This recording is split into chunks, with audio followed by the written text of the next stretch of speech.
مساء الخير، ازيكم؟ النهارده هنعمل خلطة مع بعض جميلة جدا جدا. بتشيل معانا البقع في الهدوم، وكمان بتنظف الأوساخ والدهون المتراكمة.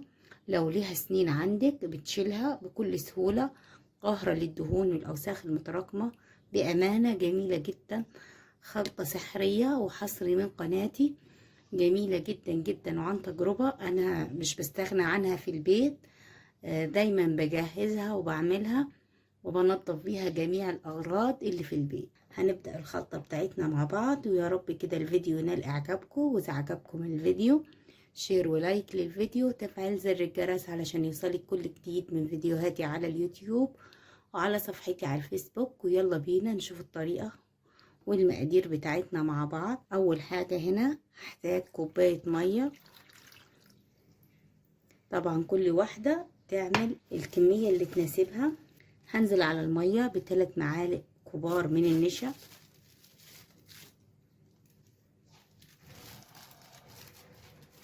هنا اخدنا 3 معالق كبار من النشا، هندوبهم كده كويس في المية.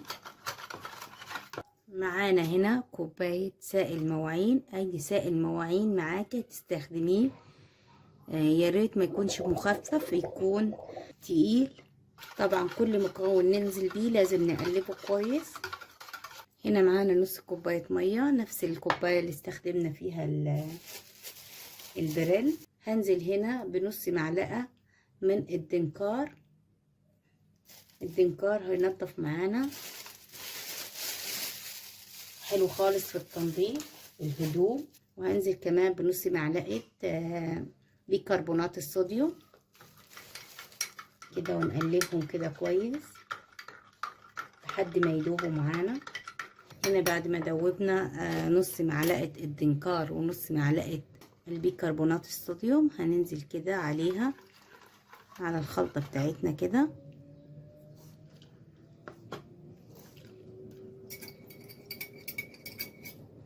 ونقلبها كده كويس. معانا هنا كمان نص كوباية مية، هنزل فيها بمعلقتين كبار من الصودا الكاوية او حجر تسليك البلاعات. بس هنا في الوقت ده ناخد حذرنا، لازم نلبس كمامة علشان بيطلع أبخرة جامدة. قبل ما تستخدمي البطاس او الصودا الكاوية لازم تلبسي كمامة، ولو ايديكي بتتحسس تلبسي جوانتيات، علشان الصودا الكاوية بصراحة صعبة جدا، فخدي بالك وخدي حذرك. هنقلب كده هتطلع أبخرة معانا زي ما انت شايفة كده، هتدوب.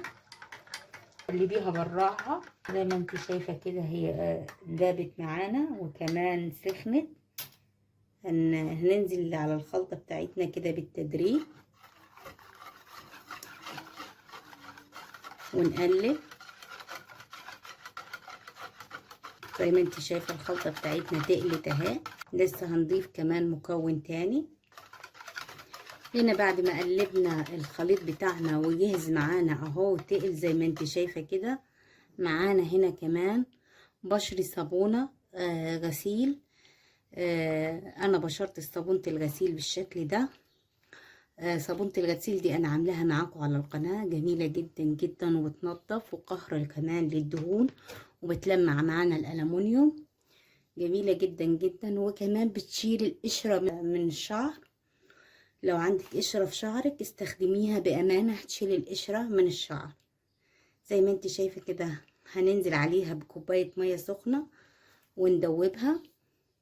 هنزل كده بالمية السخنة بالراحة خالص ونقلب، احنا مش عاوزين كمية مية كتيرة، يدوب نحل بس الصابونة وندوبها.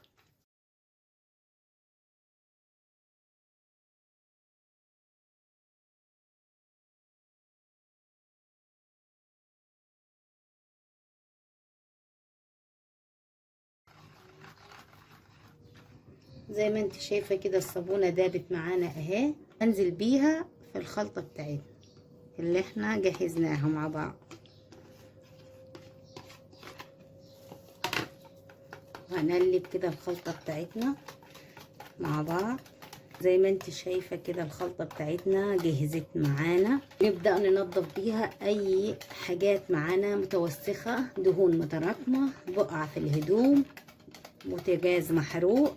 هننظف بيها كذا حاجة، وبعمل بكميان بأمانة زي ما انت شايفة كده. بتقعد معايا مدة طويلة، وبستخدمها ومش بتبوظ، وبتقعد بنفس الجودة بتاعتها. هنا بعد ما قلبنا الصابونة كويس بالشكل ده زي ما انت شايفة كده، ده القوام بتاعها. شايفة احلى من اللهلوبة الجاهزة. صدقيني اللهلوبة الجاهزة مش بتنظف بأمانة زي دي بتنظف اكتر.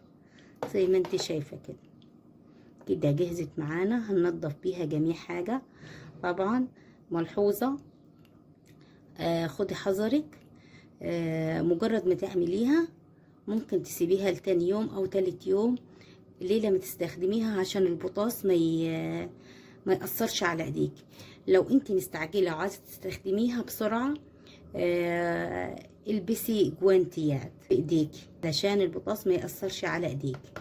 البسي جوانتيات، هي امنة جدا جدا بامان. انا بستخدمها، لسه باقي معايا كمية قليلة.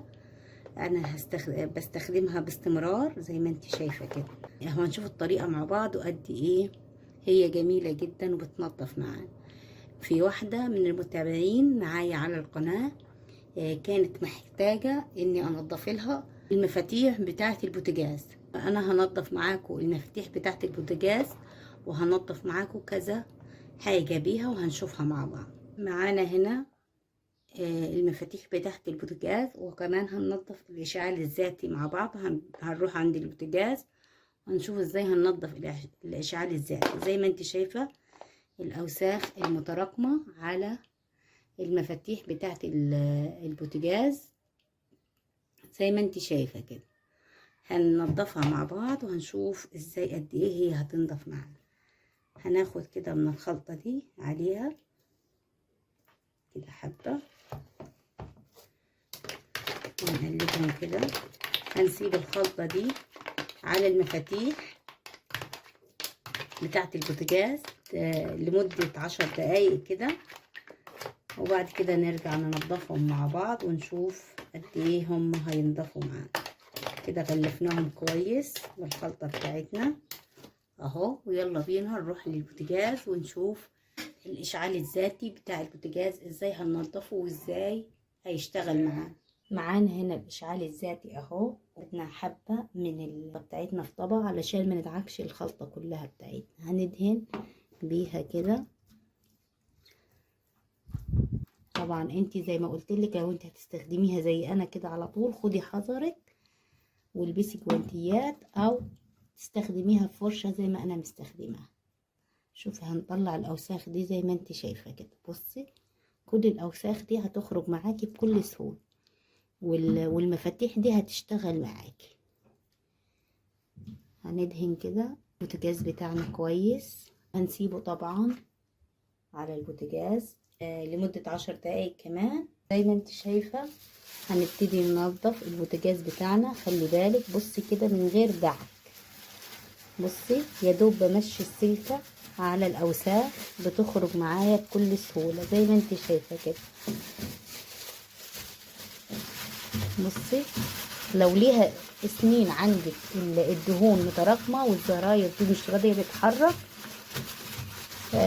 هتتحرك معاكي وهتنضف وهترجع جديدة زي ما انت شايفة كده. هيرجع البوتاجاز بتاعك جديد. شايفة الدهون بتخرج معايا ازاي. انا عاوزاكي تراجعي الفيديو وتشوفي الفرق. وعن تجربة بجيب منظفات كتير من بره مش بتنظف معايا بالشكل ده من غير دعك ولا مجهود. يا دوب بمشي السلكة على الاوساخ بتخرج اهي. ونشطف كده ونشوف الفرق. شايفة الرغوة اللي بتخرج منها.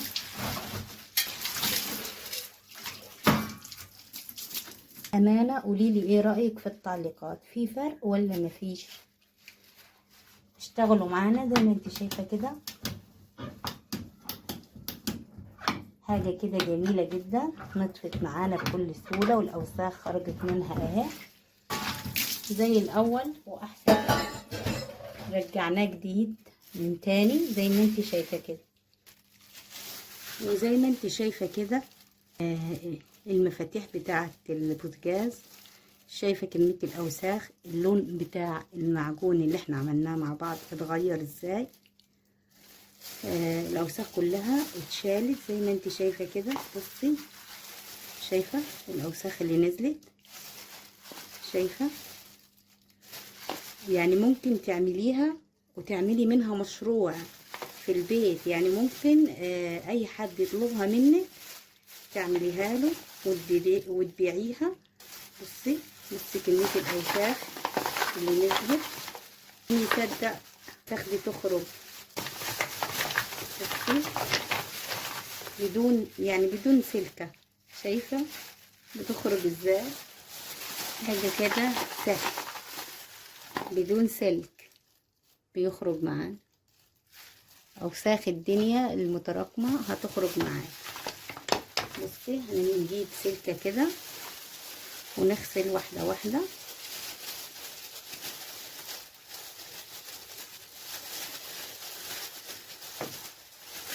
رجعناه جديد. كمان هيتحرك معاكي بكل سهولة، هيلف معاكي علشان من كتر الدهون مش بيلف كده ولا كده، لكن كده هيشتغل معاكي بكل سهولة. احنا خرجنا جميع الدهون اللي فيه زي ما انت شايفة. كمية الدهون والاوساخ اللي خرجت كمية كبيرة كبيرة كبيرة. طبعا انا عشان ما اطولش عليكم الفيديو هغسلهم كده وهخلصهم غسيل وهنشوفهم مع بعض. وزي ما انت شايفة كده غسلنا المفاتيح بتاعت البوتاجاز زي ما انت شايفة، نطفت معانا. رجعناها جديدة زي الاول. نطفت معانا زي ما انت ملاحظة كده. كل الدهون اللي فيها اتشالت بكل سهولة، ما خدتش وقت معانا. زي ما انت شفتي معانا كمان المفاتيح بتاعة الاشعال الذاتي نظفناها، يعني بتنظف معاكي جميع الاوساخ المتراكمة والدهون. زي ما انت شايفة الخلطة بتاعتنا بعد ما بردت معانا تقلت ازاي، بقيت زي اللهلوبة. معجون سحري خطير بأمانة، جربيه مش هتندمي. حاجة كده خيال من الآخر. بتنظف معاكي كل حاجة موجودة في البيت، سحر بأمانة. بتنظف معاكي أي أوساخ متراكمة. هنركب المفاتيح بتاعتنا وهنشوفها كمان بتشتغل 100 وكل العيون بتشتغل معانا اهي زي ما انت شايفة كده. بتشتغل معانا سهلة. نظفنا البوتاجاز بتاعنا بكل سهولة. ويا رب كده الفيديو ينال اعجابكم، واذا عجبكم الفيديو شير ولايك للفيديو وتفعيل زر الجرس علشان يوصلك كل جديد من فيديوهاتي على اليوتيوب وعلى صفحتي على الفيسبوك. ومع السلامة.